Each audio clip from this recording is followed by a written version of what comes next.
Nesson's exclusive coverage is brought to you in part by Michelob. One taste will tell you why the night belongs to Michelob. By Texaco, star of the American road. By the Polaroid Spectra system, the only camera that makes time stand still. By your New England and Nissan dealers. And by your Chevy dealers of New England. Start where more people end up. Buy a Chevy today. Minnesota Twins tonight. Dan Gladden leading off and playing left field. Randy Bush has moved back into right field to start this game. Kirby Puckett in center. Kent Herbeck, the first baseman. Gary Gaetti at third. Gene Larkin, the designated hitter. Brian Harper catching. Steve Lombardozzi at second. And Al Newman at shortstop. The umpiring crew, you only see three of them there, but John Shulock, who is not in the picture, but he is in the game. Mike Riley at home, John Shulock at first, Mark Johnson at second, and Jim McKeon at third. It's kind of a heavy night again at Fenway Park. Weather doesn't seem to make too much difference to Roger Clemens.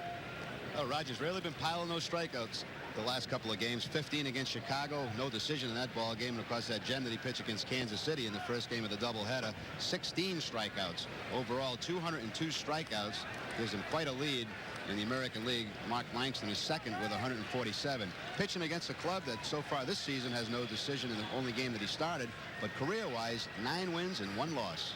Well, the one start was not a bad one. Actually, he had the lead when he left the ball game. A couple of people on, and Lee Smith gave up a 3-run homer, but eventually the Red Sox won it in the 10th anyway. He just did not get the decision, but pitched brilliantly. Not too shabby. 8 1/3 innings.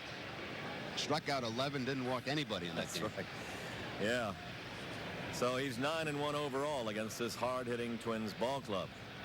Dan Gladden, who did not play last night, is up. He's in left field again tonight.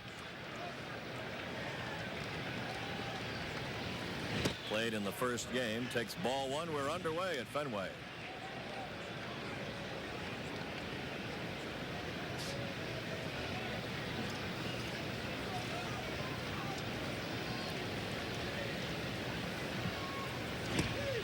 And a 1-ball, 1-strike count to Gladden, who is hitting .267 with 6 home runs. Gladden led off the night before last and had 3 hits in that Monday night game, a double and 2 singles. Out of play. 1 ball, 2 strikes.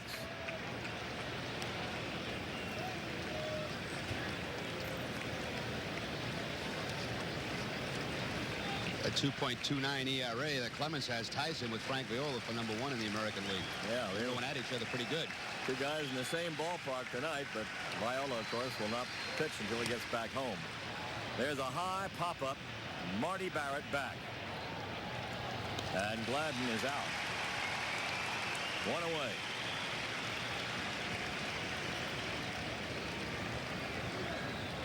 They do not have Greg Gagne in the lineup tonight because he has just been no match for Roger Clemens.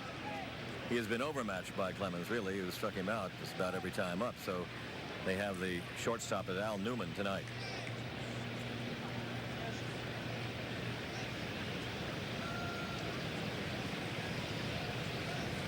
Here's Randy Bush, right fielder, played left field last night and right field the night before. There's a fastball for a strike. 74 degrees, getting a little bit lower every night from the time we started this homestand. Supposed to be a little rain much later on tonight and throughout the night, and heavy rain tomorrow, with the White Sox due in for a 4-game series starting tomorrow night. Yeah, the Yankee game's already been called off tonight. Yeah, rained heavily all day in New York. They finally got that one done with Texas, and the Rangers beat the Yankees yesterday 7-2. 2 strikes to Randy Bush.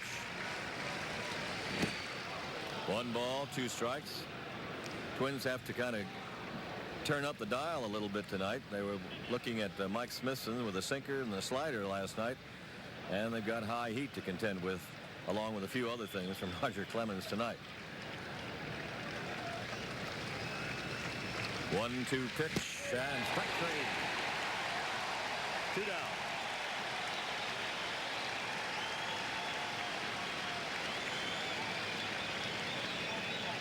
Well, the first one of the night against the Twins looks like it comes on a breaking ball. A little bit of slider outside corner.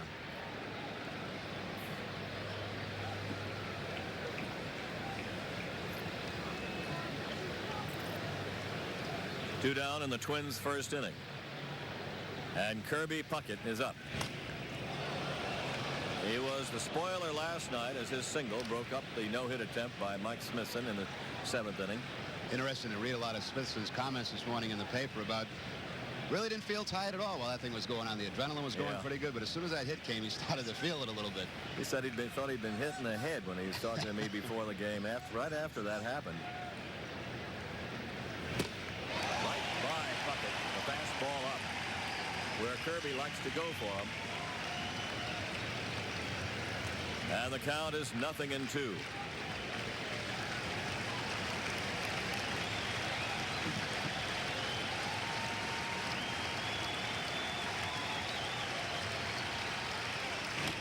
Reaches, fouls it off. Kirby has hit in 11 of his last 12 ball games, and that comes as no surprise to these observers, because he's in that kind of a streak almost every time the Red Sox come into Minnesota or they come here and catch a hot Kirby Puckett. 0-2.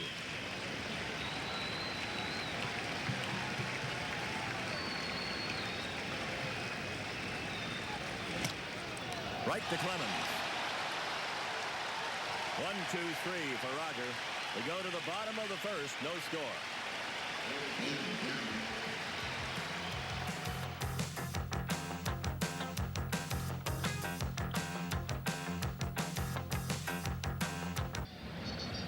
Boston Red Sox batting order tonight will have Wade Boggs at third base, Marty Barrett at second, Dwight Evans in right, Mike Greenwell in left, Ellis Burks in center, Jim Rice the hitter, Jody Reed at shortstop, Larry Parrish at first base, and Rick Cerrone catching. And they will face for the third time this year Charlie Lee. Nice little story right here, Ned. Charlie Lee had some serious arm problems, had arthroscopic surgery on his shoulder back in 1985. Really missed 2 years on the disabled list with the Montreal Expos. Last year started to work his way back up through the minor leagues, got back up to Montreal, and signed as a free agent right here with the Minnesota Twins. And he's been a hot pitcher lately. After a slow start, he's won 6 of his last 7 decisions and has really been a key man in this Minnesota starting rotation. He has been the added starter that they have needed once when Les Straker went on the disabled list. Lee was invited to spring training. He was not on the 40-man roster. They signed him, took a chance, and it's paid off for them. He's 0-2 against the Red Sox this year. Bruce Hurst beat him here in April, and later on, Oil Can Boyd beat him in a close game out in Minnesota. When he was in the National League, a very hard thrower, had pretty good zip on his fastball, and they say that's starting to come back a little bit. Throwing the ball pretty good. He was a standout pitcher when another guy named Lee, Bill, was on that Montreal roster. They had the 2 of them there. And that was when Montreal was threatening to every year to take that National League East. Lee was born in Orléans, France. 6'4", 200-pounder. Lives in Tennessee now.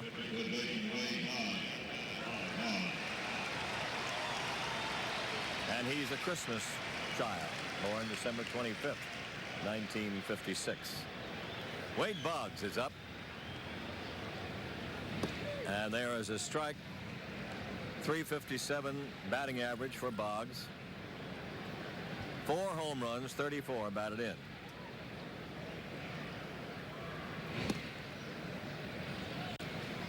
One ball, 1 strike. Another big crowd to not quite bang out, but they're still filing into the bleachers and filling that up rapidly. Reserve seats, just about all of them taken. Boggs with a 7-point lead right now over Kirby Puckett, and Mike Greenwell third in the league, 348. That's right. That's Mike is right up there, sneaking right up on everybody. His league, but those 3 averages are the major league leading averages. 2 balls and 1 strike to Boggs. To left field, toward the pole, slicing and foul. Way back up there. The wind is a kind of a lazy crosswind from right to left at this point. Not a dominant factor as it has been most of this homestand.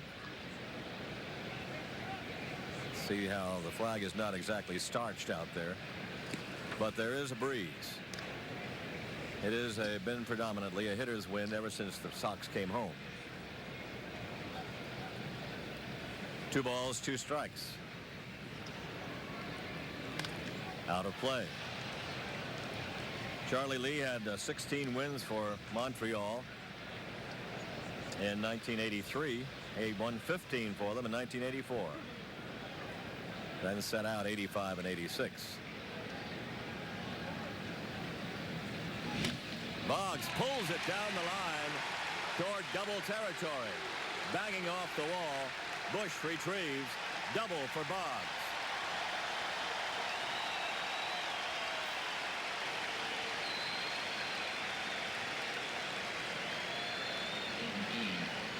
So they get them started before the crowd, and they appreciate it. Just before that pitch, Herbeck took a couple of steps towards second base, not expecting Boggs with 2 strikes to be pulling the ball down the first base line, but he got a pitch to do it with. Coming right back inside, right down the line, and it keeps a hitting streak alive for him now at 13 games, right? Yep. The machine is back and going and working smoothly. Marty Barrett up, runner at second base. Barrett hitting .295 with 1 home run, 43 batted in. Pushes the bunt beautifully first base way. Lee will get him out. The sacrifice gets Boggs to third. Nice bunt by Barrett.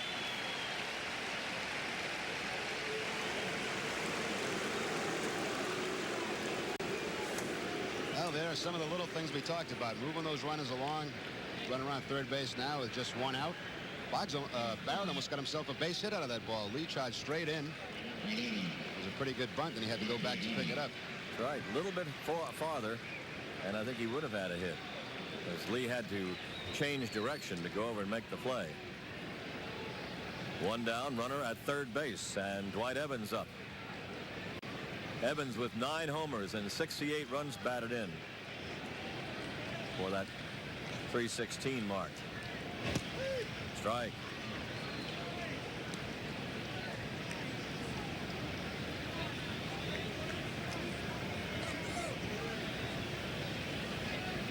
Evans up there trying to drive the ball somewhere to get that first run manufactured. Started last night as if the Red Sox were not going to do that much of that. They left the bases loaded a couple of times, 2 on. They finally got the job done, and of course they had Smithson working. 1 ball and 1 strike. Really kind of a nice situation here. The infield's playing back. The only ball that Boggs would not be able to score on a ground ball would probably be to third base. Both the middle infielders back. Newman, the shortstop. Lombardozzi, the second baseman. Or, of course, the ball back to the pitcher. 2-1.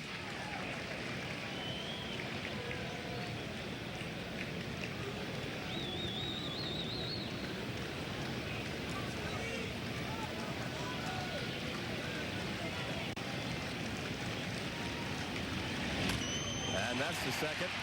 And that will get the run home. Lombardozzi throws to first for the out. Boggs scores. 1-0 Boston. So Evans does the job to the opposite side of the infield, playing deep. Lombardozzi gave a token look at home, though he had very little chance to get Boggs, and gets Evans. Well, Boggs a little bit late breaking off third base. Lombardozzi catches this ground ball, takes a look to home plate, decides better against it, and goes to first. The infield back, all you need is a ground ball, one of those middle infielders, and you got yourself a run. 1-0 Boston. RBI number 69 for Evans. Mike Greenwell spins one toward the gap in left center, but it slices back into the glove of Gladden for the final out. Red Sox get a run, and after 1, they lead 1-0.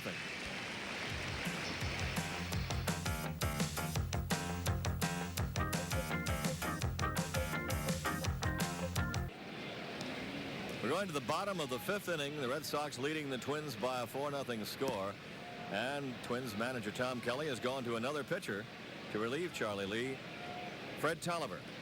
Well, Tolliver, accustomed to being a starting pitcher, gets a chance right here to come in a little bit, I guess, long relief. This will be his 6th appearance on a season. 1 win, 1 loss, 4.88 ERA, 27 2/3 innings, giving up 27 hits, 21 strikeouts, and 12 walks. Charlie Lee leaves after pitching 4 innings and giving up 7 hits and 4 runs, 3 of them earned. No walks, no strikeouts, 1 home run, a home run to Larry Parrish. Tolliver is the kind of pitcher they say can get the ball up there in a hurry. His problem has been he throws it all over the place, and they have to harness a little bit of that, try to get that control down, but they think he can be a good pitcher. Well, throughout his whole career, everywhere he's been, he's had quite a few strikeouts. Been up and down with different teams. Spent some time with Cincinnati, Philadelphia, before coming over here to Minnesota. He'll be facing Dwight Evans. Evans, Greenwell, and Burks up this inning, the 5th for the Red Sox. Clemens has shut out Minnesota through 5, giving them 2 hits. Back here, strike 1. Evans grounded out to drive in a run in the 1st inning. He fouled out in the 3rd.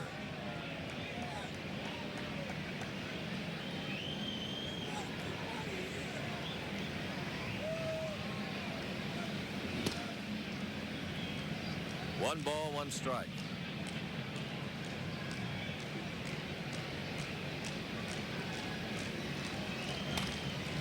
Down to second to Lombardozzi, 1 out.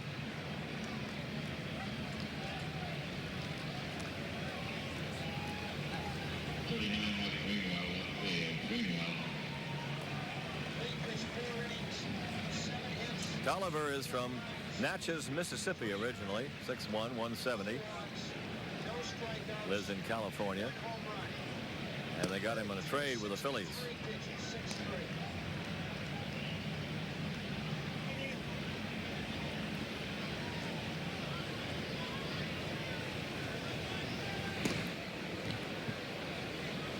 One ball, 1 strike to Mike Greenwell. He's 0 for 2 tonight, flied twice to left field.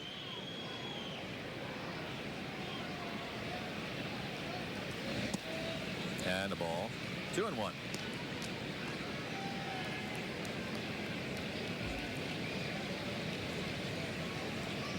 Tolliver actually originally was signed by the New York Yankee organization. Right down to Herbeck at first, and Greenwell is out, 2 down.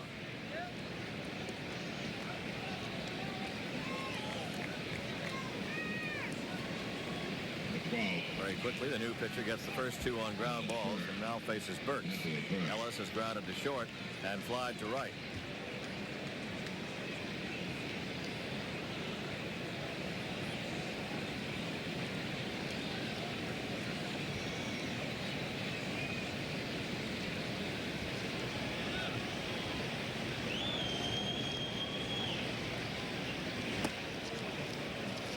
One ball, no strikes.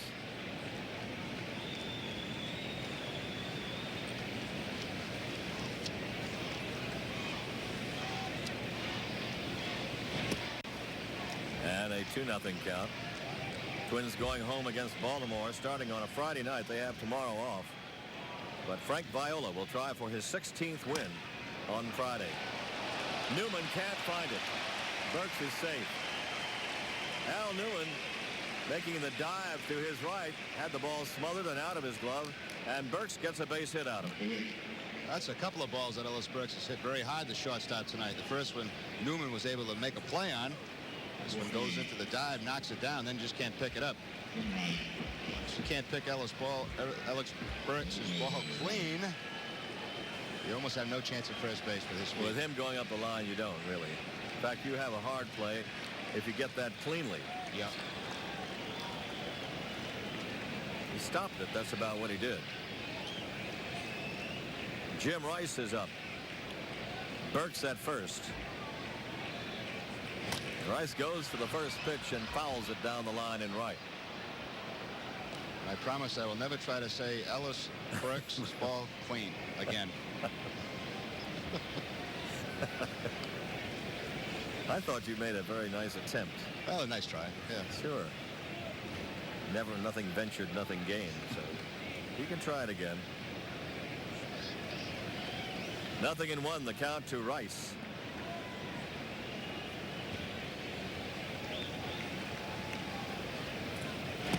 And a 1-ball, 1-strike count. Hate to tell you some of the things I've gotten tongue twisted in the years. Some of them embarrassing.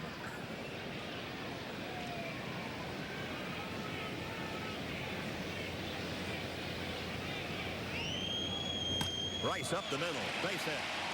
Burks takes the turn and holds at second. That ball stung into center field by Jim Rice. Runners at first and second, 2 out. Rice now 1 for 3. That ball there really hit hard up the middle. That ball gets in the air. That's definitely going to be in the center field bleachers. Now the Red Sox with a couple on and 2 out with Jody Reed up. He has singled in 2 trips. Singled in the second inning and rode home on the Larry Parrish homer. Red Sox lead here 4-0. Strike.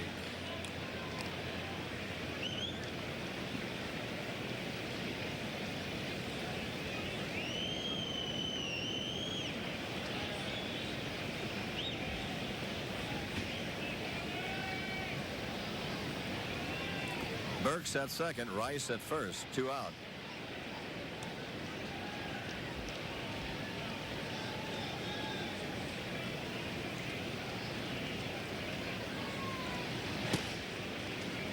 And a 1-1 count.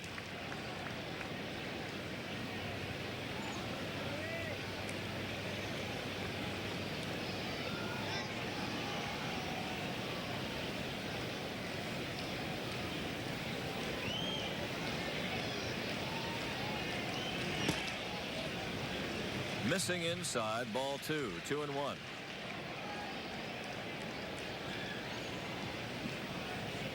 Reed shows some excellent patience at the plate, being able to lay off some very tough pitches. For a young player, he has shown that right from the start.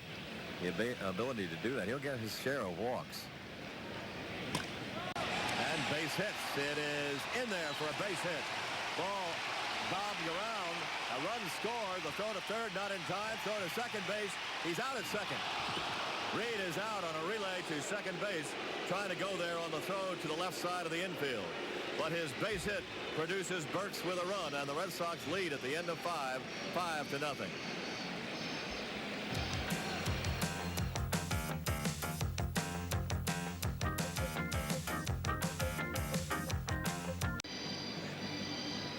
Well, Reed able to hit the line drive and drop it right in front of Gladden. Red Sox trying to play some aggressive base running. After this, Rice does a good job to get to third base. Gladden finally finds the ball, throws into third. Reed a little bit slow around first base. A little hesitation caused this out at second base. Trying to be aggressive.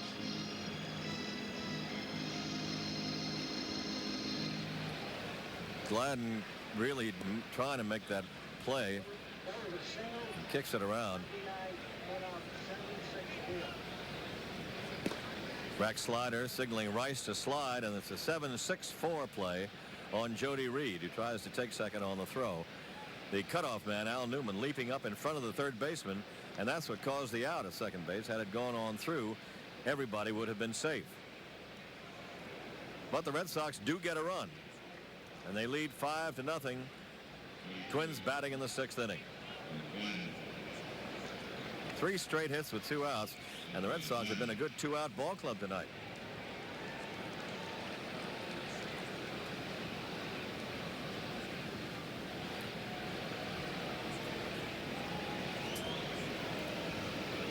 Here is Mr. Gladden up right now. He's 1 for 2. He seems to be in the middle of an awful lot of plays that the Twins make, offensively and defensively. Lots of hustle out there in left field. High pop foul. Cerrone back. No chance. Roger Clemens through all this has meandered peacefully through 5 2-hit shutout innings. Single to Gladden in the 3rd, a single to Puckett in the 4th.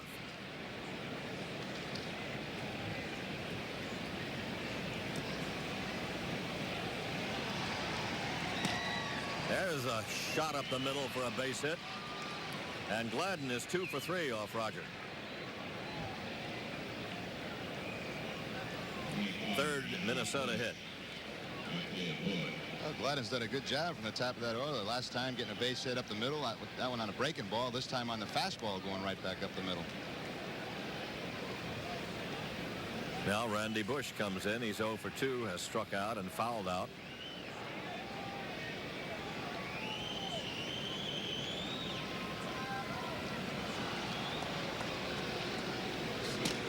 To center field shallow, and a long run for Burks. Can't get to it. Gladden takes second. 2 on, nobody out. Little looper to center by Randy Bush. And Burks had played a medium deep center field with Bush up there. Good pull hitter with some power. And a broken bat looper to center for the base hit. So here come the Twins with 2 on.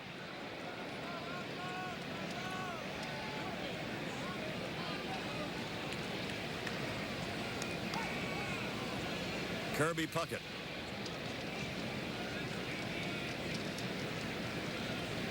One for 2 tonight, single to right field in the 4th.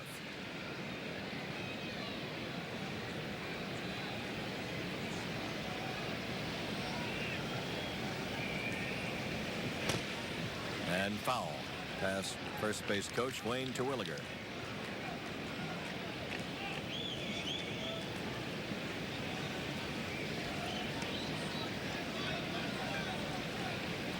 One strike. Red Sox lead 5-0. The Twins have 2 on, nobody out in the 6th.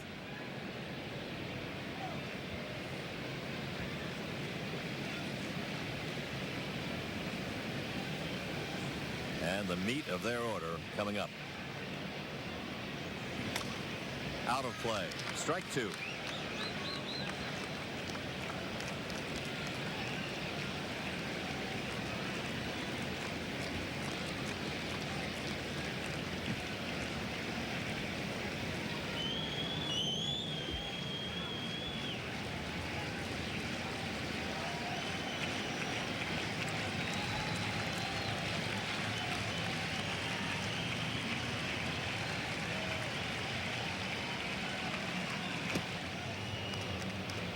One ball, 2 strikes to Kirby Puckett.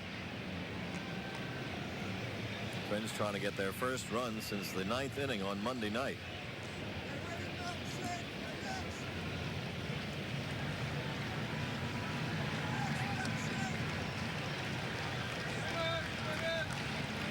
Gladden at second, Bush at first. 1 and 2 to Puckett.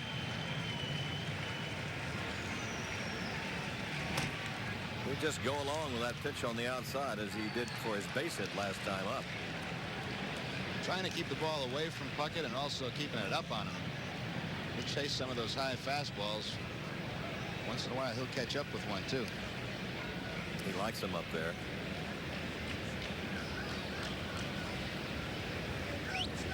One and 2 the count.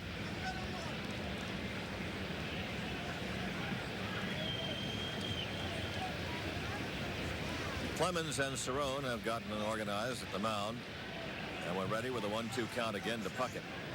Kent Herbeck, the on-deck hitter.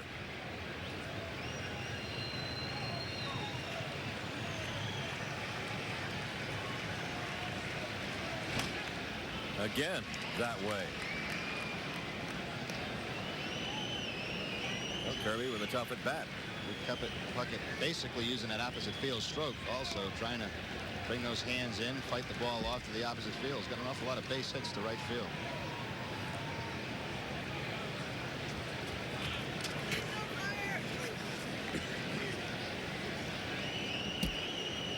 Probably the right way to approach a guy like Roger Clemens too. Some guys, the hotter a guy throws, the hotter they'll swing. Some players will try to cut down in their swing a little bit and just try to hit the ball to the opposite field. 1 ball, 2 strikes. Count has hung that way for a long while. As hard as Roger throws the ball, just making contact can get you the ball going the opposite way for a long way if you hit it squarely.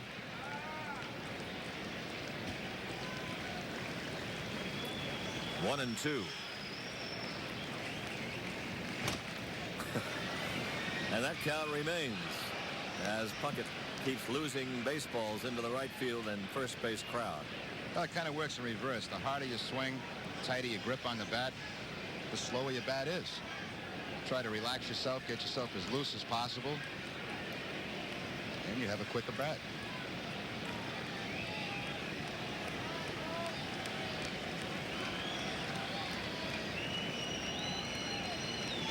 Struck him out. Good battle that time between Clemens and Puckett. And Roger has his second strikeout. That was a breaking ball that was up, and there was nothing right field stroke about this swing right here. Had a pretty good rip at it.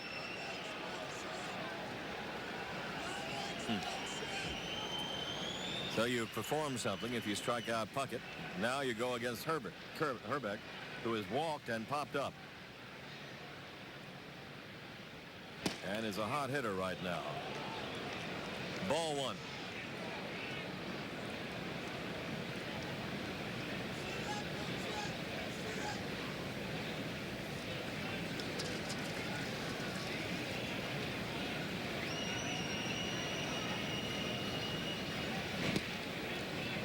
Making it 2-0.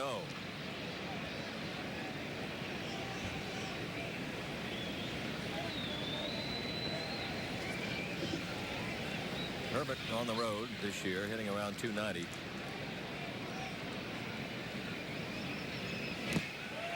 Gives it the big rip on the 2-0 count. It's now 2-1. Get back and got a little bit extra on that too. Low heat.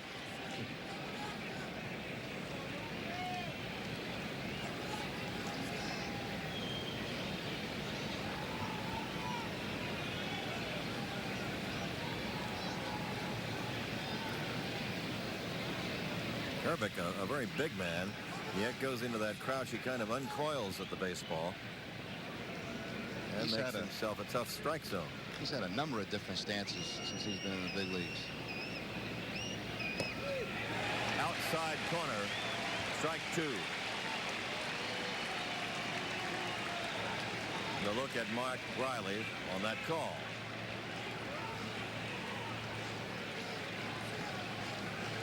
Two balls, two strikes, one out, 2 on.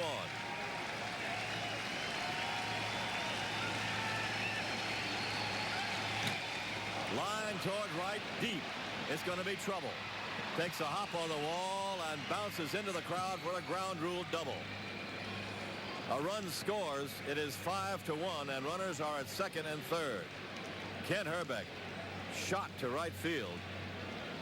Took one big crazy hop against the wall, had spin on it, and went into over that low railing out there for the ground rule double. And he really turned this fastball around right down the middle of the plate.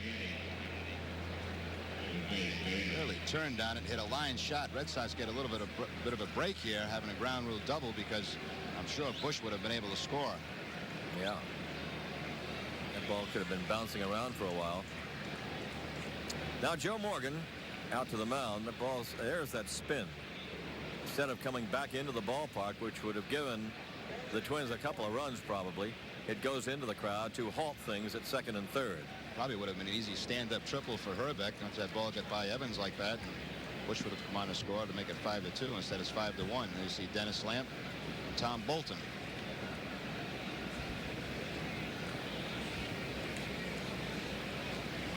So Morgan has spoken to Clemens. Joe coming out himself these days when he wants to talk to a pitcher or make a change. Of course, when he makes a change, he would. And nobody coming out yet for him. Bill Fisher still taking care of the pitchers, of course, but Morgan has made the trips to the mound. Gary Gaetti.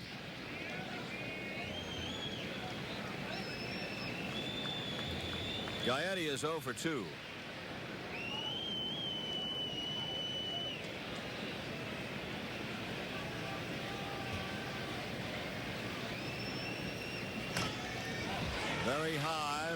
see if it's playable for Cerrone. Nope. It's the one that Clemens and Cerrone would like to have had. A little more catching room there to make the second out. I think it's a pitch that Gaetti would like to have again, too. Had a pretty good rip at it. Breaking ball left out over the middle of the plate. One strike to Gary Gaetti. He had a fielder's choice in the second. He flied to left field in the fourth.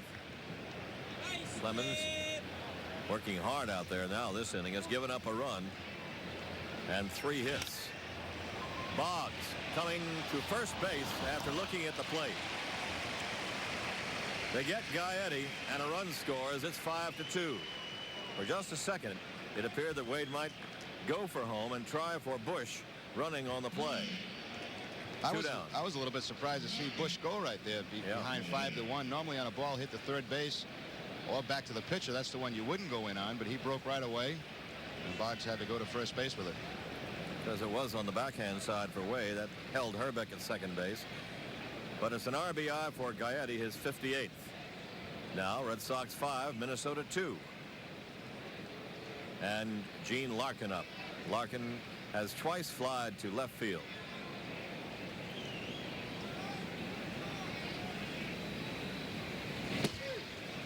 Strike one. 3 hits this inning have accounted for a couple of runs.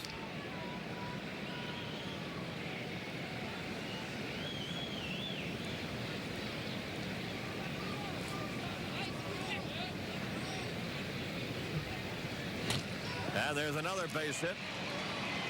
Burke's charging. This will score the 3rd Minnesota run. 5-3 as they're running at Clemens. Single by Larkin. Knocks in Herbeck.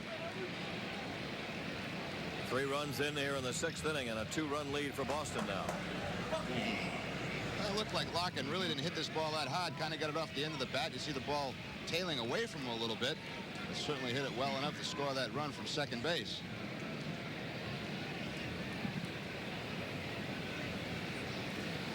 So the Twins now have picked up 3 runs on 4 hits this inning.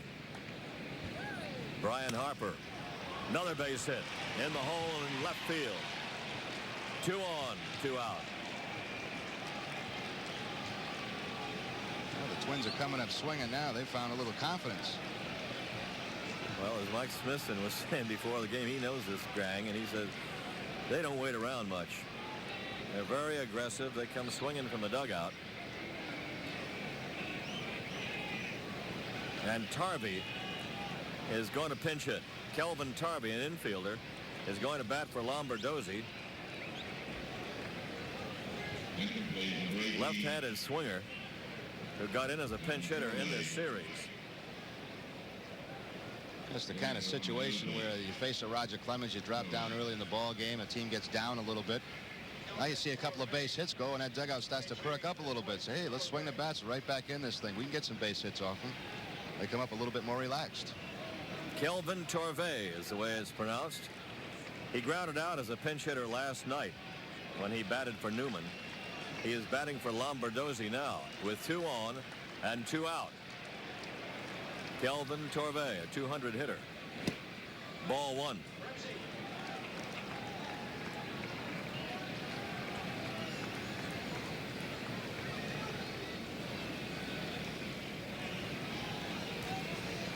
One ball, no strikes. Down to Reed, playing just right. Over to Barrett for the 4th. And this inning is finally over. But 8 men come to bat, and 3 of them score. And after 5.5, we've got a ball game, 5-3 Red Sox.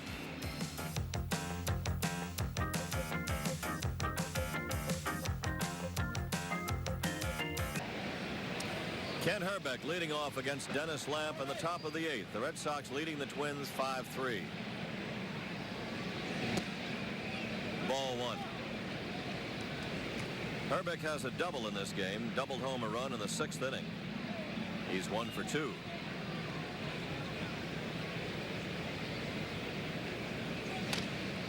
Lines it viciously to left, and Greenwell is there. That ball took off from the bat of Herbeck. Looked as if it could slice away, but Greenwell was there. Position just about right. Well, that ball hit from off the bat of the left hand is going to have a little bit of a slice to it, and this ball again hit right on the button. Looks like Herbeck saves his best strokes when he's playing the Red Sox. That ball just rings off that bat. There's one away, and Gaetti is the batter. Gary is 0 for 3, has knocked in a run with a ground ball.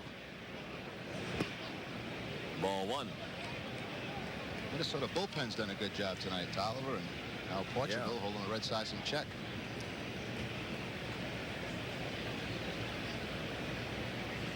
That's what Kelly's been trying to work on, to get that bullpen settled. Way back and foul into left field, over the roof and everything, taking the big hop off the roof.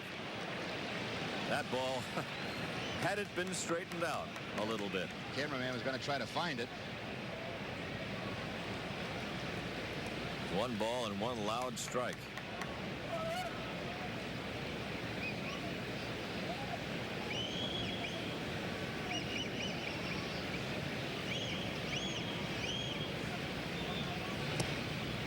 Two and 1.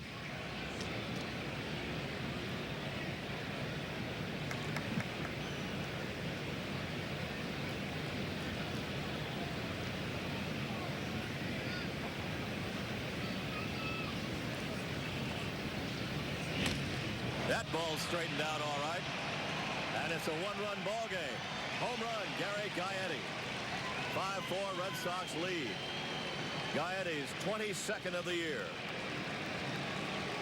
So the Twins have come back.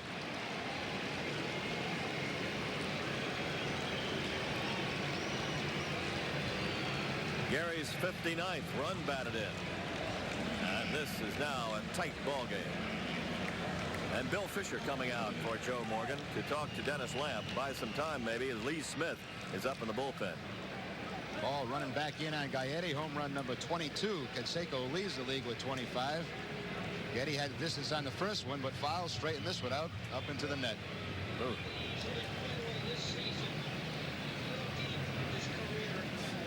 Gary Gaetti loves this ballpark, no doubt about it. He's hit 14 homers here since coming into the league. Another guy that looks like he just kind of narrows his zone down, looks for the ball from the middle end, steps in the bucket just a little bit and goes to wailing on it. Ooh. Went to work. Bill Fisher's had his talk with Lamp. Smith alone now in the bullpen for Boston. Red Sox lead Whittle to 5-4. Each team has 10 hits. Here's Gene Larkin.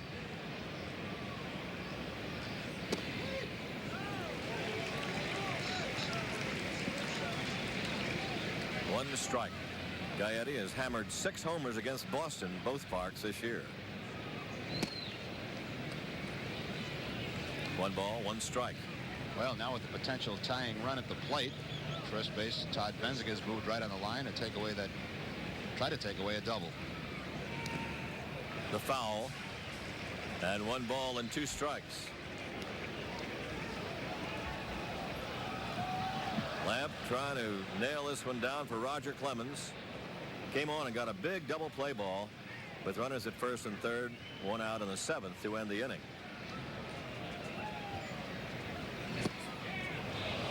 2-2.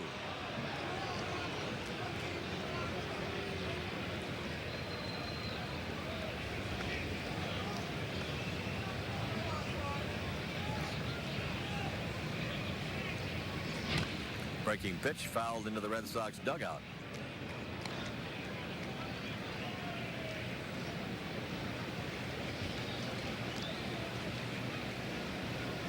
Two balls, 2 strikes, 1 away.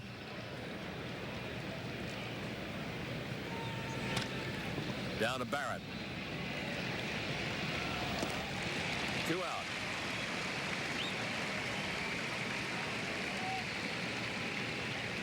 So Lamp has gotten his 2nd out, and now will face the catcher, Brian Harper.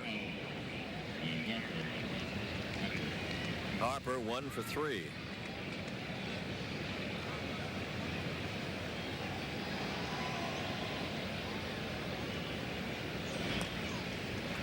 Starts him off with a breaking ball. Ball one. We talk a lot about players looking in a certain zone. They'll look for pitches. They may look fastball, breaking ball, but they also look for it in a certain spot. Say from the middle of the plate in. If you look for a fastball, and no point in getting a fastball if it's on the outside corner and trying to pull that ball. They'll try to narrow their zone down, say from the middle of the plate in. Plus some guys will look for a fastball on the outside part of the plate to hit the other way. The 2-0 delivery. Strike one, 2-1. Ted Williams, a great exponent of the zone theory, too. And waiting for your pitch, not the pitcher's pitch. Breaking pitch out of the strike zone for strike two. Harper chasing. 2 balls, 2 strikes. Good breaking ball right here by Lamb. Just completely fools Harper. Ball breaking down and away. Kind of a whirly bird kind of swing. 2 balls, 2 strikes. And base hit to left. No chance for Reed to get that. And that's going to be it for Dennis Lamp as Morgan comes out. Brian Harper gets a 2-out single after Lamp seemed to have him pretty well notched up on his hip. But Morgan will now go to Lee Smith with 2 outs. Greg Gagne scheduled up. Lamp will go 1 1/3 innings. And give up 2 hits, one of them a home run, 1 run. He is responsible for a runner. No walks and no strikeouts. He worked to 5 batters. And now we'll take the dugout. And Lee Arthur Smith is coming on in a big spot. Well, last time Lee worked was on Monday night against the same Minnesota ball club. Pitched 1 inning, gave up 3 hits, 1 run. Struck out 1, got the save in that ball game. Has 13 saves and 18 chances. Overall, this will be the 36th appearance for Lee Smith. 4 wins, 4 losses. 13 saves to his credit. 48 hits in 47 innings. 49 strikeouts and 23 base on balls. Well, the big man who thrives on work has been getting plenty lately in this homestand, this hot homestand.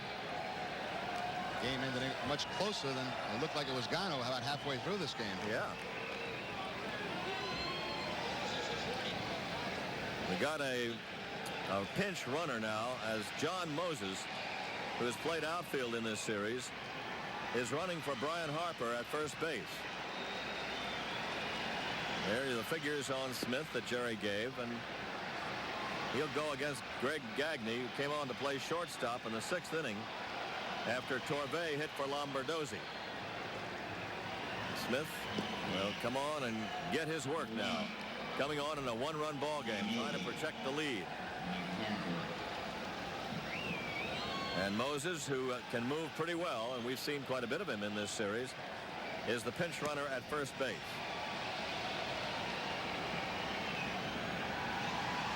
For a part-time player, Moses has 9 stolen bases on the season, has only been thrown out twice. So he will certainly draw the attention of Lee Smith. He did get caught the other night in that spectacular double play started by Mike Greenwell in left field. Fine relay by Jody Reed from shallow left, as Moses had to turn the base on the fly ball out there and had to retrace his steps and touch second and get back to first, and he was caught.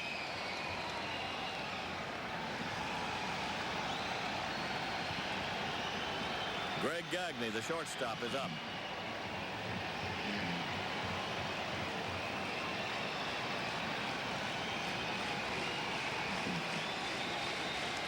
Gagne hitting .260, 10 home runs, 33 runs batted in. Had a couple of doubles on Monday night. Moses at first and gets back there.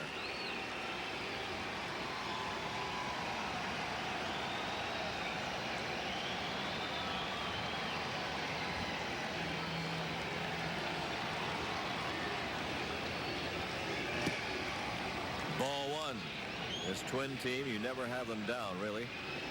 They were shut down last night very effectively by Mike Smithson and Bob Stanley, and it would seem that they would have been this tonight, but Roger Clemens, after pitching 5 scoreless innings, gave up 3 runs in the 6th. Little pop-up, foul ground for Benziger. That's it. So Smith comes on to retire Gagne. They leave a runner. The Twins get a run on the home run by Gary Gaetti. At the end of 7 1/2, Boston 5, Minnesota 4.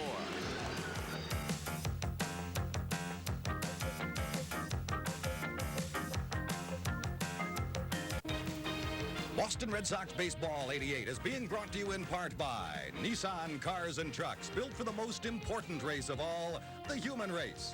By Busch Beer, the beer with a taste as smooth as its name. By Texaco, star of the American road. By your Chevy dealers of New England. Start where more people end up. Buy a Chevy today. By Baybanks, nobody does it better. And by Sullivan Tire, family car care centers, because family spirit is what Sullivan is all about. We have reached the top of the 9th, a 1-run ball game. Lee Smith in there to protect it against the Minnesota Twins, who have Newman up, and then the top of the order, Gladden and Bush. 5 runs and 10 hits for the Red Sox, 4 runs, 11 hits, and 1 error for the Twins. Red Sox trying for their 7th in a row. With Newman up, Red Sox in, protecting against a possible bunt. Boggs coming in, ball 1.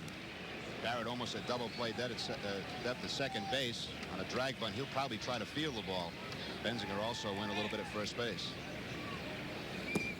Watching is Newman, and Smith falls behind 2-0.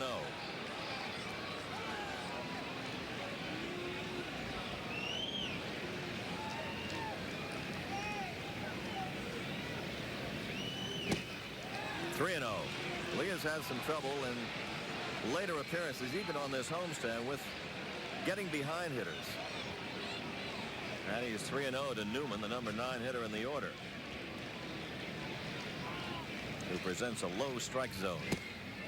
Ball 4. Twins have the tying run on.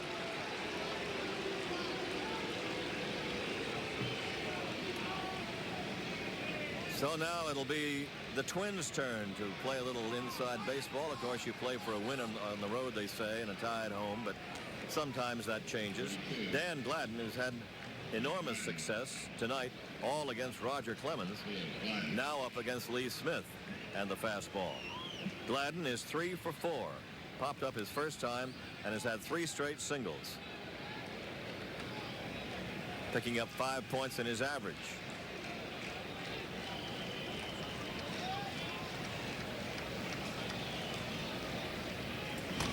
Out of play. The big rip by Gladden on that first pitch.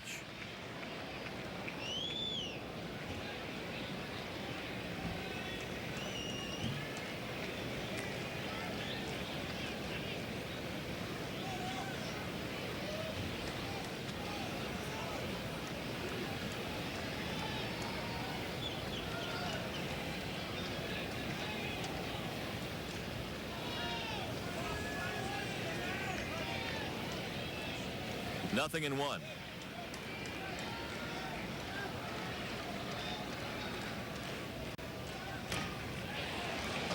Well, no flies on Gladden.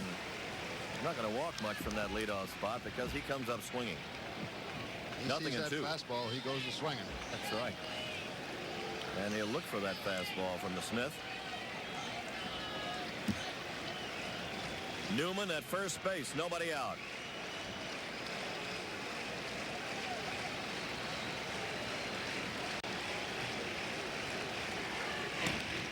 Down past the dive of Reed into left for a base hit, and Gladden is 4 for 5.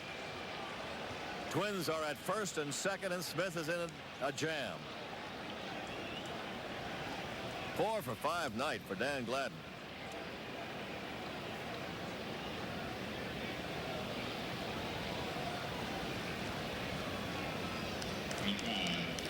Another good piece of hitting right there by Gladden. Just kind of reached out for that breaking ball.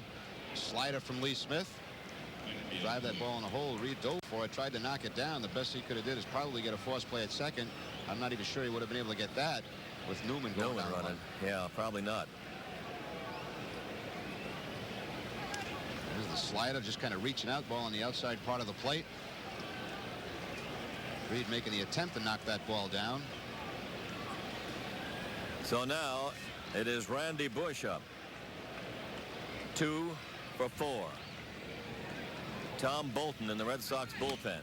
The bunt is popped foul, out of play. And Bush, normally a big free swinging pull hitter from the left side, trying to get the bunt down. Kelly wants to get those runner to second base. He's got his big men coming up behind Bush. There is Tom Bolton. Now that's the danger of walking that leadoff batter in the inning. That brings them. They're gonna, unless you had a double play, you're gonna get to Puckett, Herbeck, Yep. Gaetti, the big string right there. They always seem to be up in the late innings or the ninth inning. They were up in the ninth inning last night. Puckett grounded out. Herbeck singled, and Herbeck singled, yeah, and Gaetti lined out. And Puckett, Herbeck, and Gaetti were up in the ninth inning on Monday night. So they seem to plan it that way. 0-1, the count to Randy Bush. Infield double play depth filled. Squares to bunt. A ball. 1 ball, 1 strike. They get in at double play depth and have that clockwise rotation with the bunt in order here. The Red Sox not really sure if he's gonna bunt. They're not using the trailer play. They're using just the basic play where Boggs stays home at third base. And Lee Smith's responsibility is to try to go over that third base line and make the play to third. The bunt fouled off again. And now it's 1 ball and 2 strikes.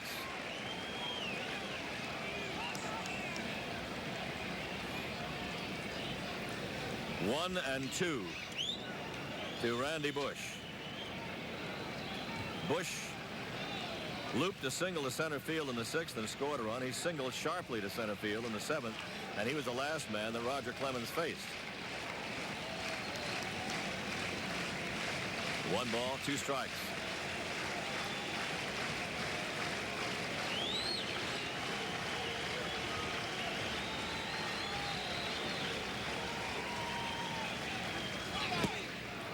Two balls, 2 strikes. Bunt definitely off now with Bush up there. Nobody out. Not a soul has left this place in the 1-run ball game as the Twins have come back from a 5-0 deficit. They trail 5-4 and they have 2 on base. 9th inning.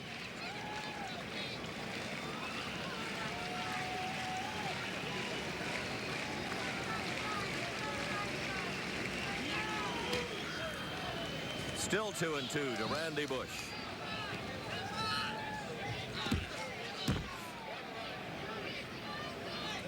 Twins trying to salvage this last game they play at Fenway Park in the regular season.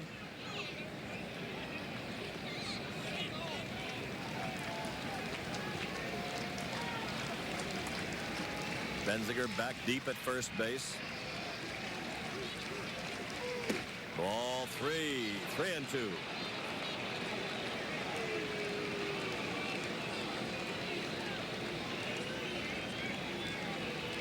Smith has walked a batter and given up a single here. He came on to relieve Lamp in the 8th and got the foul ball that ended the inning with 2 on. With 1 on and a run home. 3-2 pitch. Fly to right field. Evans with it. Newman will go to third. There's 1 out. They've got the tying run at third base. Bush does a nice job that time. Very nice job in working the count and getting the drive where he needed it to get deep enough to get a runner over. Well, he didn't get the job done bunting the ball and get both runners to move up, but with 2 strikes was able to make some good contact, get the long fly ball, and at least get that tying run to third base with 1 out. Gladden has to remain on first base, so the double play does stay in order. Newman sliding, belly whopping into third. Kirby Puckett is the batter. Tough man in this situation. He did hit into a double play his last time up. Dennis Lamp got him to hit into a 5-4-3 to end the 7th inning. Puckett is 1 for 4. Ball 1. Kent Hrbek on deck, and Bolton is ready in the bullpen if needed, the left-hander.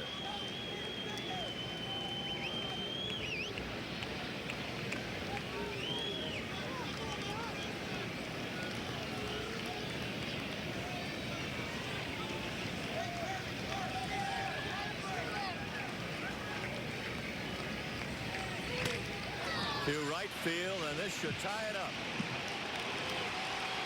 Newman heads for the barn. He's there, and it's 5-5. Kirby Puckett does his job. Sacrifice fly RBI for his 72nd RBI. And the game is even, 5-5. Newman scoring easily. Well, Puckett certainly gets his job done. Gets the fly ball to the outfield. Certainly way too deep for Evans to have any play at home plate. And right there you see the base on balls that started this inning off, and the number 9 hitter, there he is, scoring right there to tie the ball game up. Yep. Twins have come from 5-0 to make it 5-5, and Hrbek is up. I better pay some attention right here to Gladden at first base too. He may try to get himself in scoring position in a hurry. He's quick enough to do it.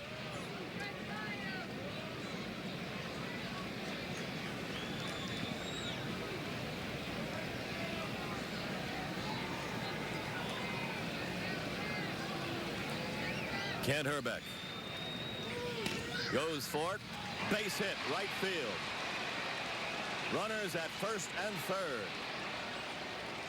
So again, Lee Smith comes on and has trouble as he gives up the single to Hrbek. Runners at the corners, and Gaetti coming in. Now he's really got to bear down. Gaetti hit a home run his last time up against Dennis Lamp. Gladden is at third. Hrbek at first. 2 outs and 5-5 in the ninth.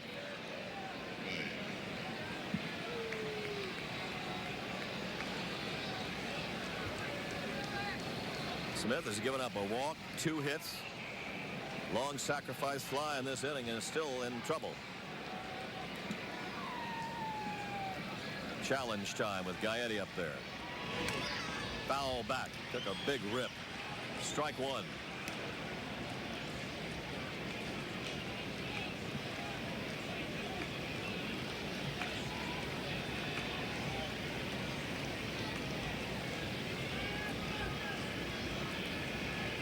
So the chance is gone for Clemens to win one tonight.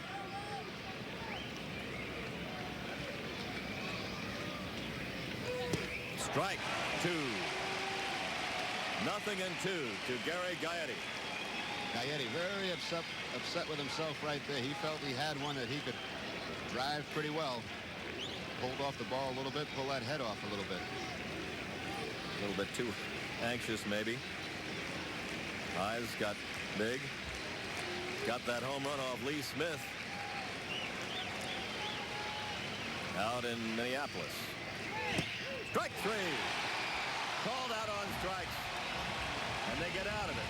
But the Twins tie it up in the ninth. The Red Sox come up with the top of their order in the bottom of the ninth, tied up at 5.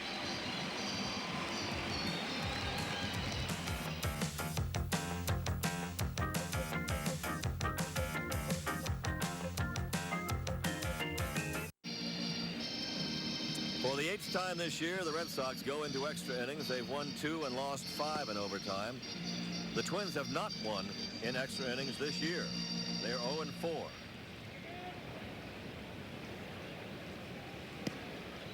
So we've got 2 movable objects out there as far as extra innings are concerned. And Lee Smith is out to work in the 10th. He will go against Larkin, Loudner, and Gagne.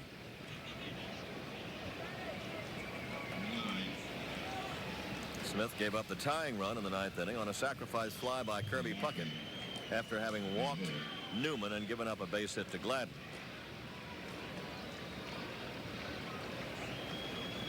Larkin is 1 for 4, an RBI single in the 6th.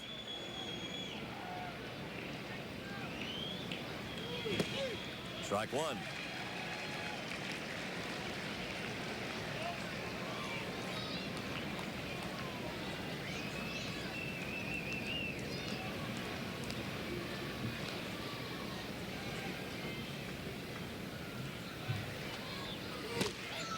Blew it by him. Strike two. The fastball up.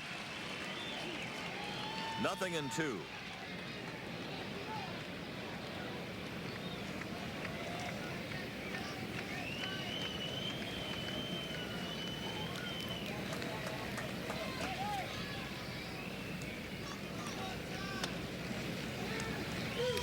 He hits him on an 0-2 pitch. Had him on his hip and then hit him. So Larkin is on. Well, you could see Cerrone call for the fastball up and in, trying to get Larkin back off the plate. He kind of lets his hands hang over the plate. And he got plucked right there with a fastball. See where his hands are? They're right over that inside corner of the plate. Fastball's coming right in that area, brings him back, but still gets him.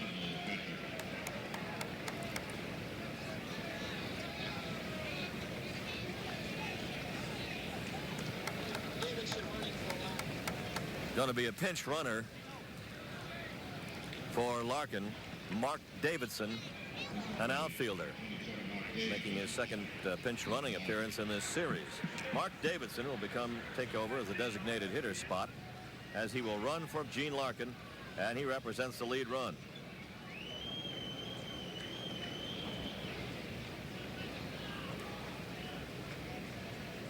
Loudner is the batter. Tim came on to catch in the 8th inning, replacing Harper. Loudner with some power. But Boggs is on the edge of the grass at third. Loudner has 9 home runs this year, and he's hitting .258. A lot of times in this situation, a throw to first is not only to get the runner on first back a little bit, but also see if that hitter at home plate will give away the bunt a little bit early. Catcher can get a free look at that. Foul, swinging away. 1 strike to Loudner. Loudner not the bunting kind normally. Maybe giving them 1 crack right there. Hopefully they get a fastball down the middle, take advantage of it. A lot of time in bunt situations, the pitcher will try to throw that fastball, try to get him to bunt that ball. 1 strike to Tim Loudner. Boggs back now at third. Strike 2. 0-2 again. Got an 0-2 count on Larkin before hitting him. Now he's 0-2 to Loudner.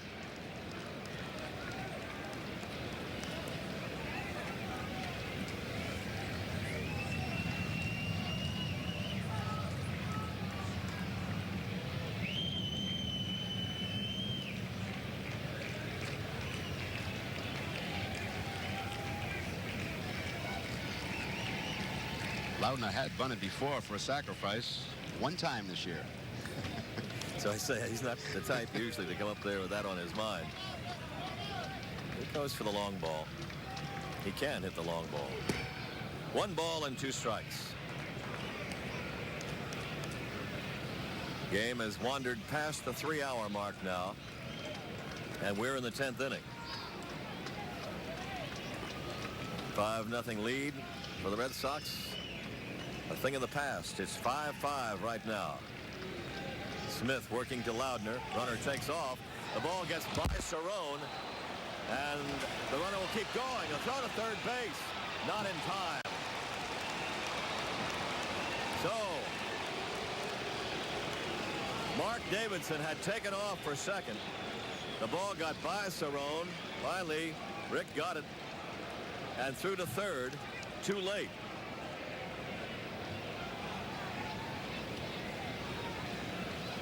Well, with Davidson off with the pitch, the slider right here gets by Cerrone, by his glove, goes back to the backstop for it.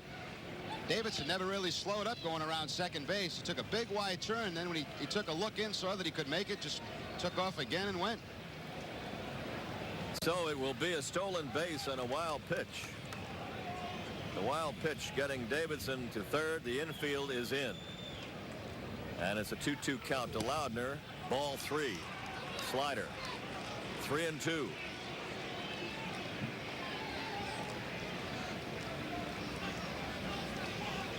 Smith had the count 0-2. Now it's 3-2.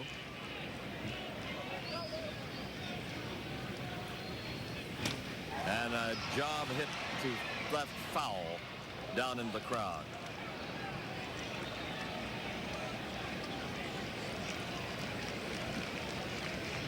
Smith has had the gamut, has run the gamut in the pitching department for a pitcher. Given up a couple of hits. He's given up a walk, a strikeout, wild pitch, a hit batsman. He has not committed a balk. He has allowed 1 run, and now the lead run is 90 feet away. Struck him out. Loudner going for the high fastball, and there's 1 away. Second strikeout for Smith. Well, that may be right there the best fastball we've seen Smith throw tonight. Ball was out of the strike zone, but had a little extra zip on it and had Loudner chasing that ball. Ball kind of explode when it gets up. That's a Clemens type fastball right there. So there's 1 down, and the infield still has to play in. Greg Gagne is the batter. Gagne was the first man up against Smith when Lee came into the game in the 8th inning, and Greg fouled out to end that frame. Always the possibility of the squeeze play. With a person like Gagne up there, that's right. Davison, good speed on third base. Tie game, 5-5, 1 out in the 10th.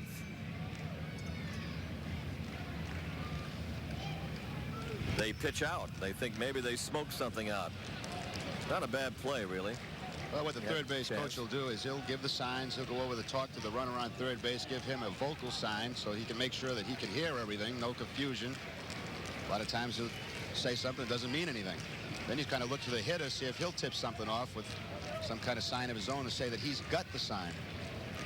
And you may might as well get a free look on the pitch out to see if they do have anything at all on. Ball 2. 2-0.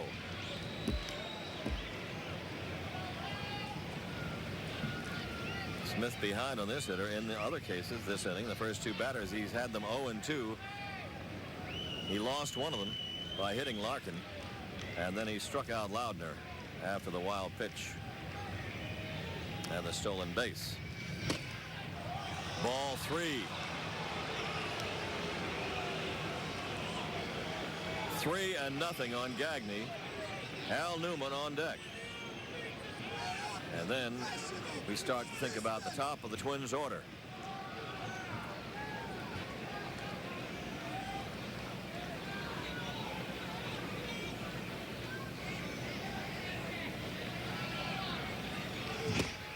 He walks him on 4 pitches. That's the second walk given up by Smith. Now runners at first and third, 1 out, and the number 9 hitter Al Newman coming up. He drew a walk and scored the tying run in the 9th inning. Joe Morgan trying to get one here and saw some runs go his way and then against him. Brought the ace out. Got the job done in the 8th, but in the 9th the Twins have tied it, and they threaten for more here in the 10th.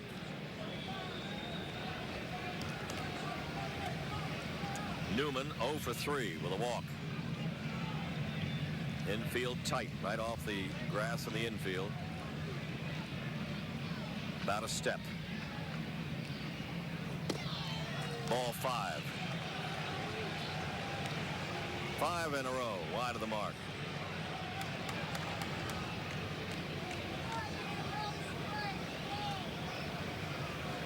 Middle infield is trying to get together right now just in case there is some type of a double steal. Tom Bolton up in the Red Sox bullpen.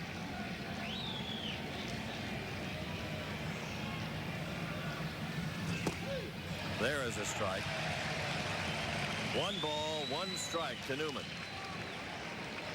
Not many double plays hit into by that man.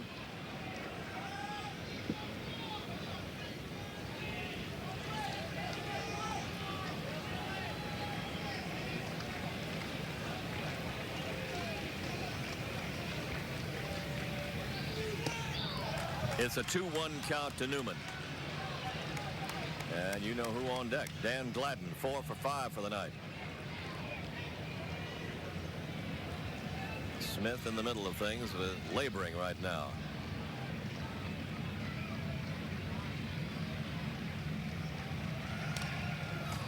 Two and two. This is the man that Smith would like to strike out or get a pop-up from. If he can't get the double play ball. So the infield can move back at least on Gladden. 2 balls, 2 strikes, 1 out.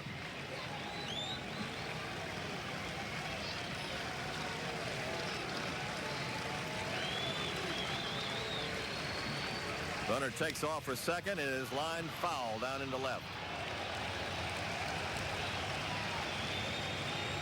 They had Gagne taken off from first base. Newman lining to the ball boy in left.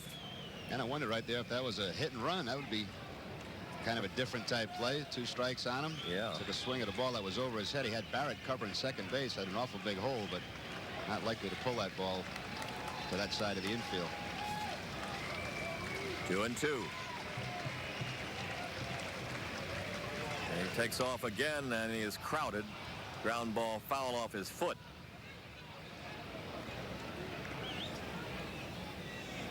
Gagne taking off, and as that ball skidded off the foot, why Davidson headed for home before he realized it was foul. Count remains 2 and 2 to Al Newman.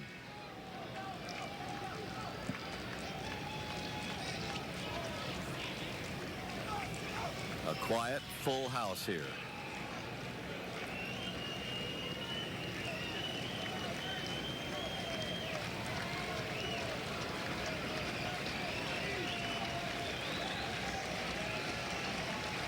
Gagne holds, and there's a shot down into right field. Fair ball. 1 run will score. It's into the crowd for a ground rule double, so there'll be just 1 run. And Gagne will have to go back to third.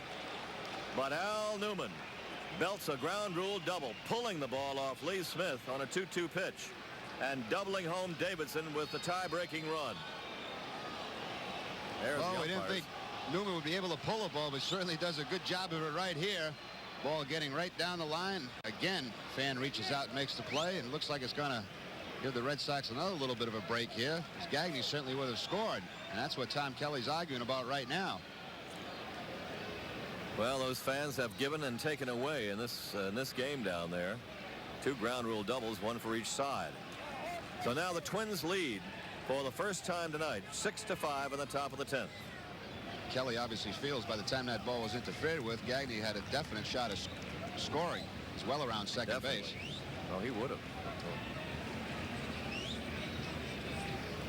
So Smith has hit a batter, struck out 1, walked 1, had a wild pitch, and given up a double. And they're going to intentionally walk Gladden right here. So it's not a bad move. He's 4 for 5 on the night. He will get the intentional pass, and that will load the bases. First base open. Bases loaded, set up the possible double play. The left-hander warming up in the bullpen with Randy Bush on deck.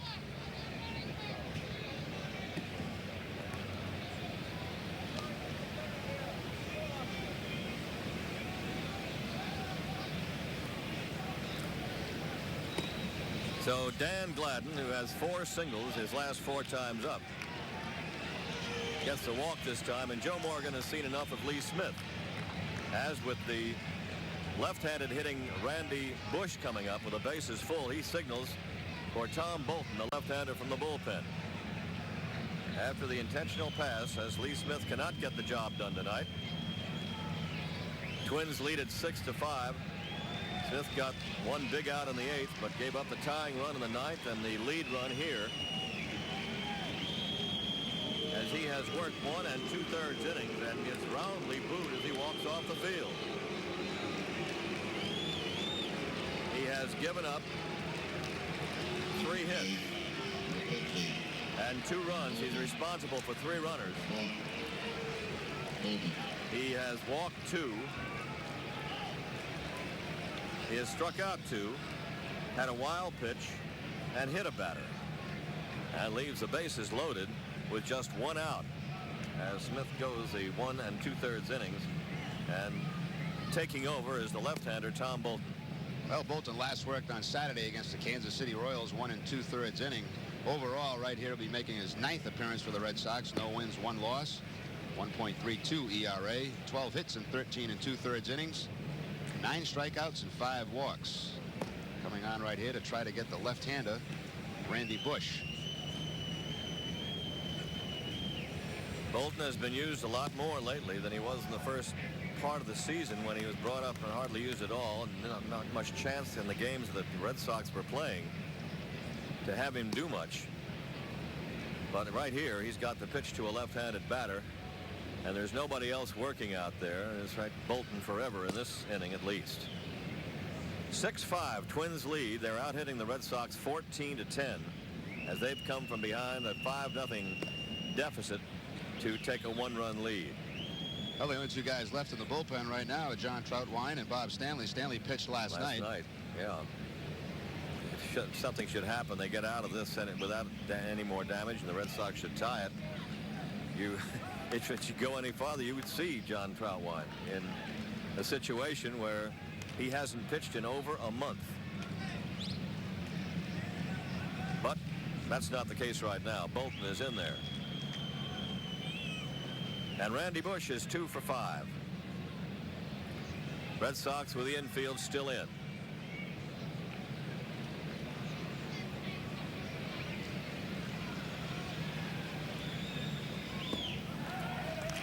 Ball 1.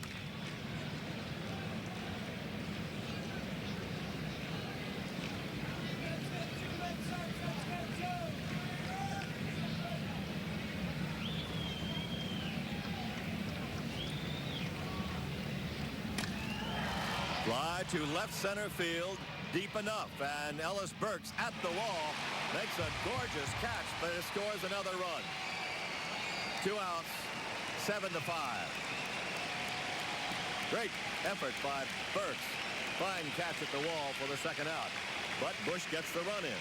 Well, tippy hat to a couple of people right here. First of all, a fine catch by Ellis Burks, going a long way to make this play, jumping up against the wall, but also tippy cap to Randy Bush for the job he did, facing the left-hander, getting the ball up in the air and getting another run home.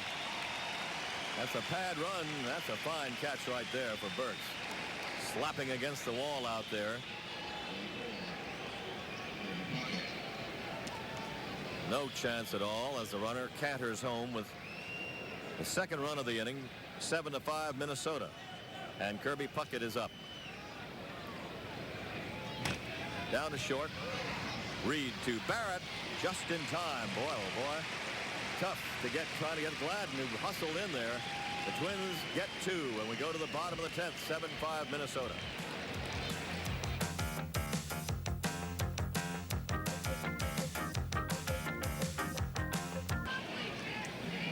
And Tom Kelly makes the move for the Minnesota Twins with a 2-run lead in the 10th. Reardon has gone 2 innings and pitched scoreless baseball, but right now he's gone to the other closer, tight, Juan Berenguer. Oh, Berenguer making his 2nd appearance in this series against the Red Sox. Worked on Monday night, pitching 3 1/3 innings, striking out 2 in that game. Overall, making his 37th appearance for the Twins. 8 wins, 3 losses.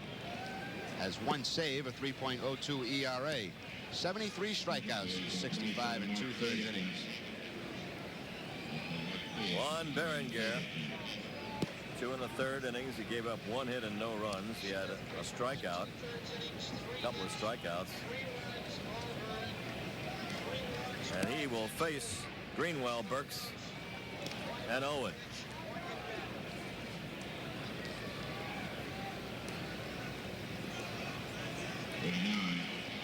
So now the Red Sox down for the first time tonight and have a long way to climb. They have an inning to do it. They're down by 2 runs.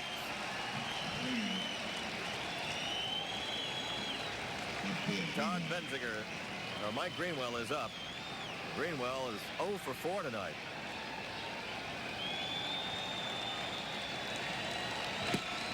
The fastball, ball 1. Reardon went 2 innings, gave up no hits, no runs. He walked 2 and he struck out 1. High again, ball 2. Oh my goodness. Some clown is climbing down a rope. Third base side. It's got to be extra innings. Ooh.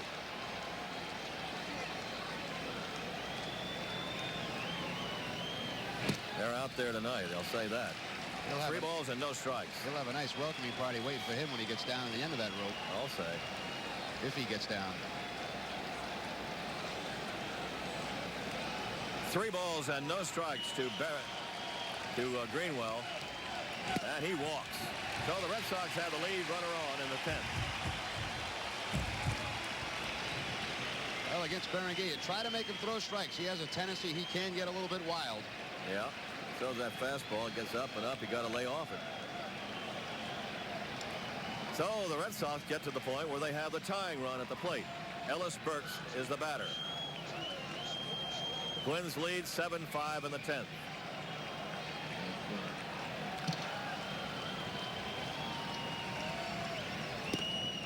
There is ball 5 from Berenguer. 1-0 to Burks, and a conference at the mound.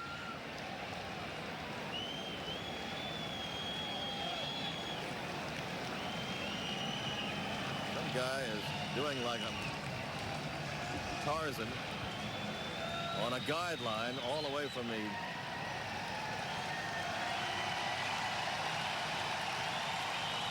deck in left field, from the girder down to where the home plate screen is. And that is stupid.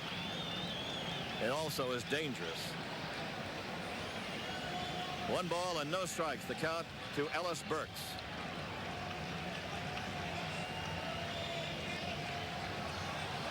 And he gets that one in there for a strike. 1-1. Burks in this game has 1 hit in 3 times, an infield hit in the 5th inning.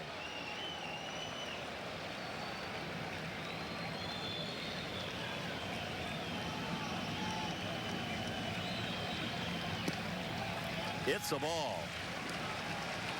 And Burks is ahead on the count. 2 balls, 1 strike. Ellis drew a walk in the 8th inning. That is when they brought Owen in to bat for Rice.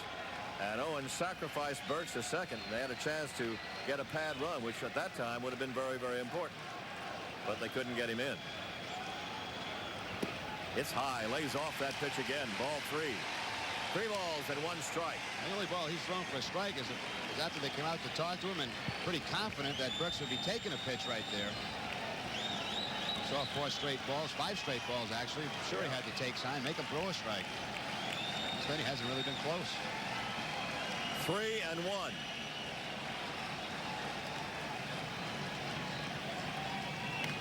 Rammed into the crowd in left field. Hard shot, a good pitch to hit for Burks. He pulled it too much.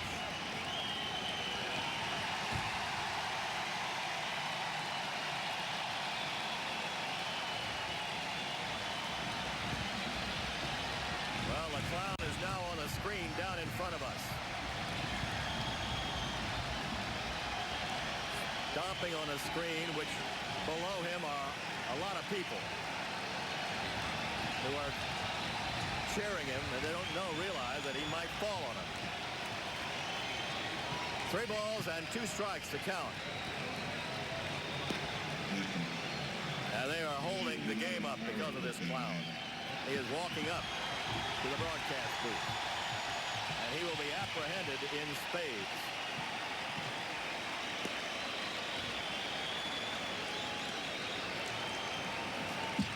Oh boy, what a screwy ending to a screwy night here.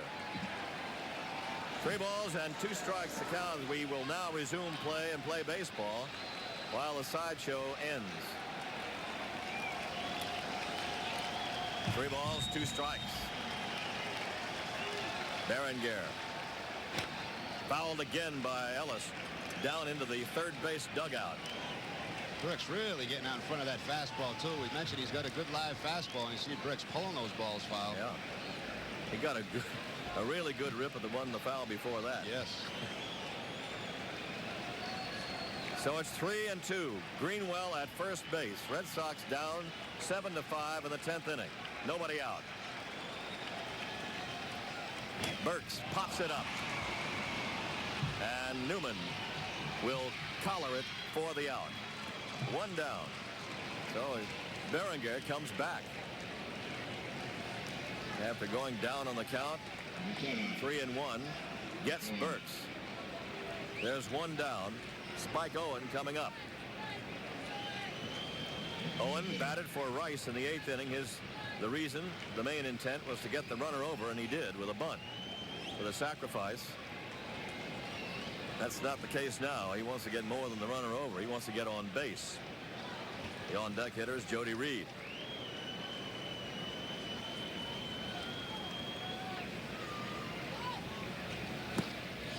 Ball one.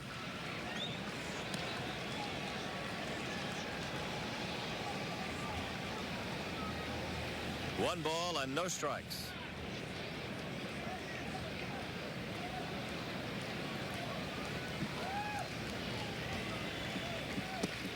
And it's a 2-0 count.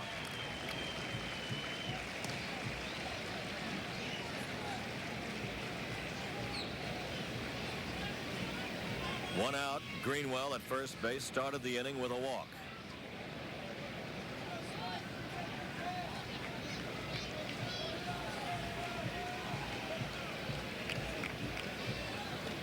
There is a strike. Spike taking all the way. 2 balls, 1 strike to Owen.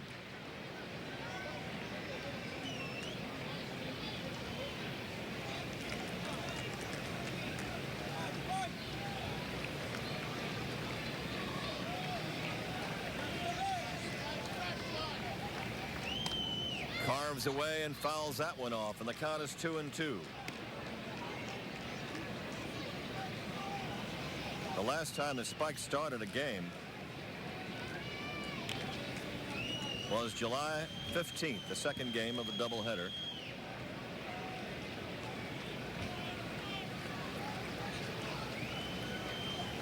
It's 2-2.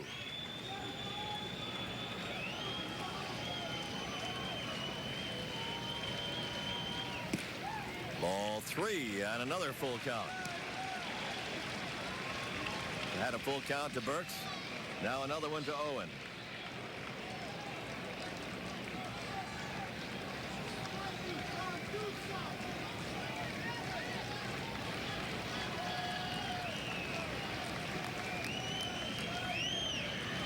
Ball 4. And Owen draws a walk. 2 on, 1 out. Tying run at first base now. So they're going to talk to Berenger. Tom Kelly moving to the mound. Now they have right-handed activity out in the bullpen. Wouldn't be, was that Keith Atherton out there? It is. It's tough for the Red Sox because he's been really hard on him. I don't know who it is. Yep, it's Atherton. It is Atherton. He has been very tough against the Red Sox over the last few years. So Berenger cannot do the job as he comes on and walks 2 out of the 3 batters he faces, going 1/3 of an inning. Atherton, who used to work for the Oakland A's and has a good record against Boston. Kind of a deceptive. He throws the ball from around 3/4 and keeps it low. Has good breaking stuff, a hard sinker. He comes on with Greenwell at second base, Owen at first, and 1 out, and Jody Reed, the scheduled hitter. So 1/3 of an inning for Berenger, 2 walks. He's responsible for 2 runners. And Atherton comes right in the middle of things. Atherton making his 32nd appearance. 5 wins, 4 losses, 3.47 ERA. All those appearances in relief. 41 hits and 49 in the 3rd innings. 33 strikeouts and 16 walks. Giving up 5 home runs, which is something the Red Sox would like to see right now. Yeah, They've got Jody Reed there with Benziger to follow, who are not exactly homer hitters, but you never know. This homestand has developed so many surprises. You can't tell, but this man has done a number on Boston over the years, as I remember. I don't have the figures to prove it, but it just seems, thinking that way, that he has been very effective against Boston. Maybe not in the won and lost column. He beat him twice last year, 2-0 in the 5 games that he worked against them. And he is 4-1 against them lifetime with 1 save. So he's been pretty effective against this ball club. Tom Kelly obviously hoping that Berenguer could shut the door on the Red Sox. A little bit wild. Yeah, some great surprises tonight in all kinds of things. A 5-0 lead for Roger Clemens going by the boards, and then Lee Smith ineffective in his stint in the bullpen, out of the bullpen. And Berenguer also, but Reardon, he was Reardon, and he shut him down in the 2 innings he worked. So now it's up to Jody Reed to try to keep things going for the Red Sox. They trail by 2, and Reed has a 2-hit game going. He's 2 for 4, 1 run batted in.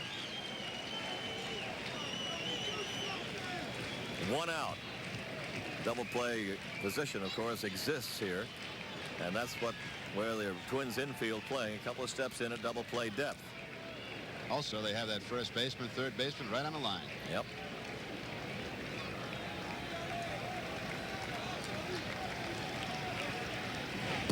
Atherton can be especially effective against right-handed batters. Drops down a little bit, not exactly side on, but kind of gives you the motion like he's dropping down. Pretty good live fastball. 0-1.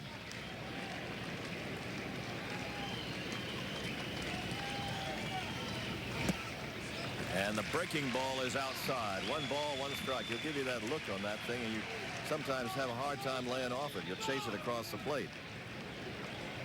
Greenwell at second. Owen at first.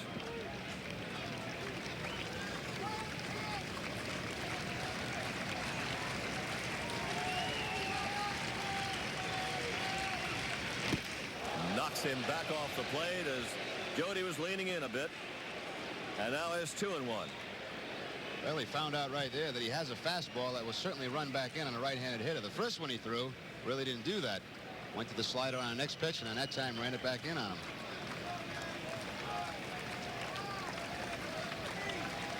Two balls, 1 strike, 1 out. On the corner for a strike, and Jody didn't like the call. That's some nasty pitching right there. Yep, that's a paint job there on the outside corner. Rush him back off the plate and then hit a nasty outside corner pitch like that. Kind of figured it was coming. It's 2-2 to Reed. Benziger on deck.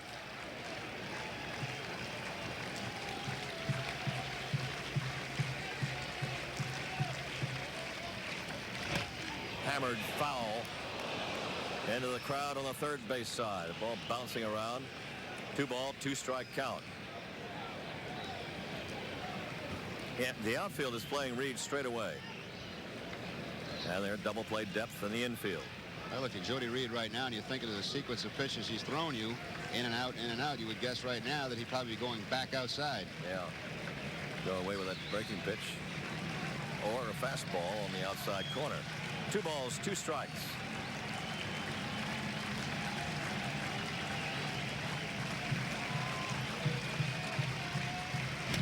High drive, left field, toward the wall, and it's going to be off the wall. 1 run will score. Runners at second and third. 7-6. Jody Reed doubles.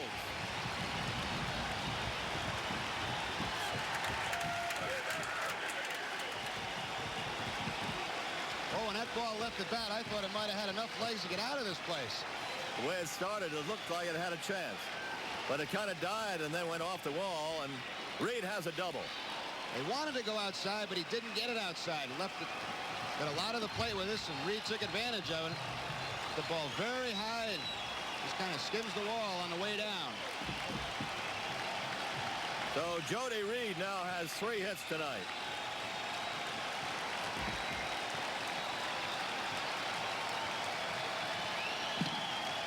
Boy, that woke the crowd up. Todd Benziger on. Tying run at third, the winning run at second. Ball 1. Reed has knocked in 2 runs tonight.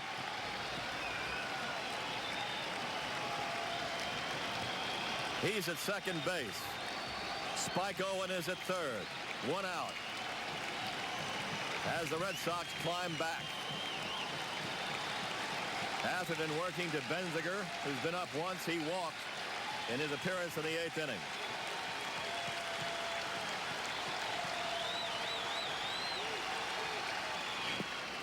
Ball 2. You think right here with first base open, he'd be intentionally walking him. If he does that, he does not get Cerrone to hit into a double play. That would bring Boggs to the plate. Yeah. 2-0 to Todd Benziger. Strike. 2-1. Infield back. They at this time would concede the tying run. Cannot come in.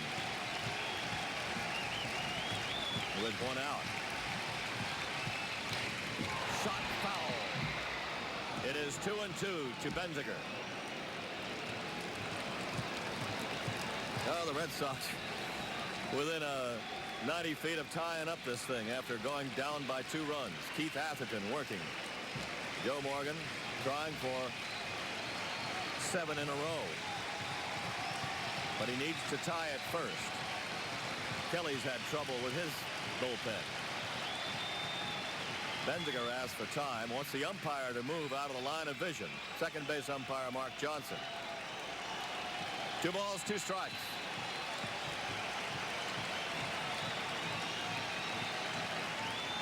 Spike Owen down the line at third, trying to distract Atherton.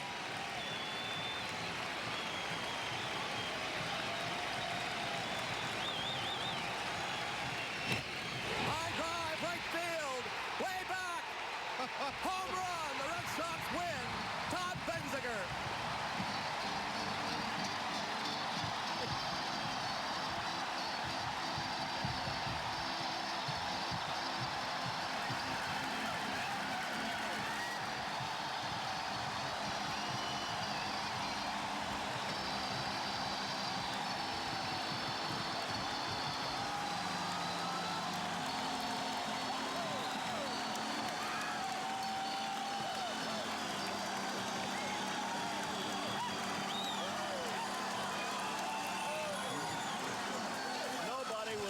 This night.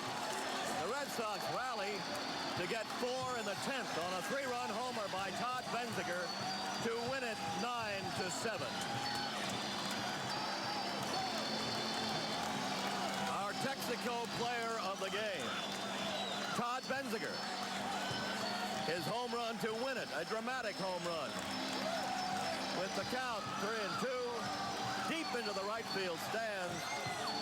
And Boston wins it in 10 by the score of 9-7.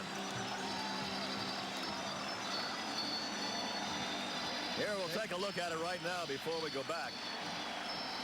A home run swing. As long as it stays fair, that ball's going to be a home run. No question about it. What a comeback. Great. The Red Sox sweep the Twins and come back from a 2-run deficit in the 10th inning. Off Keith Atherton, who has been tough on them before, and they win it for Tom Bolton. Stay tuned next for the Polaroid Red Sox Instant Replay.